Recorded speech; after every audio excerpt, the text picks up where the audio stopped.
what changes have taken place for Bilbao to be so modern, and how do you manage to keep the cultural aspects of your identity and culture relevant in this city? Since we know you guys say it's the most modern city nowadays, I was just wondering. Yeah, that's a good question. Very good, eh? You did a good research. Right, yeah. Yes, right. I think that one of the things that changed Bilbao and made all that transformation was the buildings of the Guggenheim. I don't know whether you read about it. Yes. Because, you know, before we used to have tourists, but not as many as we have now, because it's a very, you know, innovative architectural building. So the transformation in Bilbao started there. One that went there, they cleaned the river, and then they were, you know, cleaning more buildings and things like that. Mm-hmm. Yeah, it's difficult to understand, but that starting there. Mm-hmm. How do we keep our identity?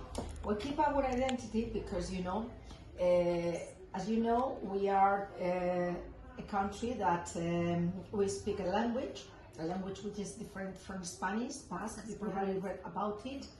So we feel very proud of it. That is part of our culture. So with the language, and we also have some unique culture in some things. We have Basque sports. We have a lot of traditions. We are also, you know, we're also good at cooking.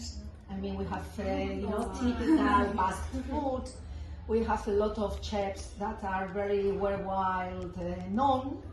So, you know, it was part of ourselves. So, because principally we feel proud of it. Of course. Yeah. Thank you very much. I have students perceive their Basque identity compared maybe to their Spanish identity or their European identity. Is there a strong sense of being Basque first or Spanish first? Are they proud of being Basque? Yes, first they are Basque. Oh, okay, they're very proud nice. of it. Second, well, we are part of Spain because obviously, but I would say that they are very proud of being Basque. And through Erasmus, what we do is trying to make them European citizens. So that's why we participate in this kind of program, you know, because, so I would say that, yes, they feel very proud and they feel Basque. Yeah. And we know that you have such a large and rich culture, but this globalization issue, which affects our youth, Gen Z, very much with social media and everything, would you say that you trust the younger generation to carry on this cultural legacy? Yeah, yeah, and I would say that more. I will tell you something. Iaşi, she speaks Basque. She's a native speaker of Basque because she spoke at home. She went to the school. She did all the subjects in Basque. But in my case, it was different. In my time, you know, there were some students who spoke Basque because they spoke in their families. But at school, we had Basque, but not in our studies. Do you understand?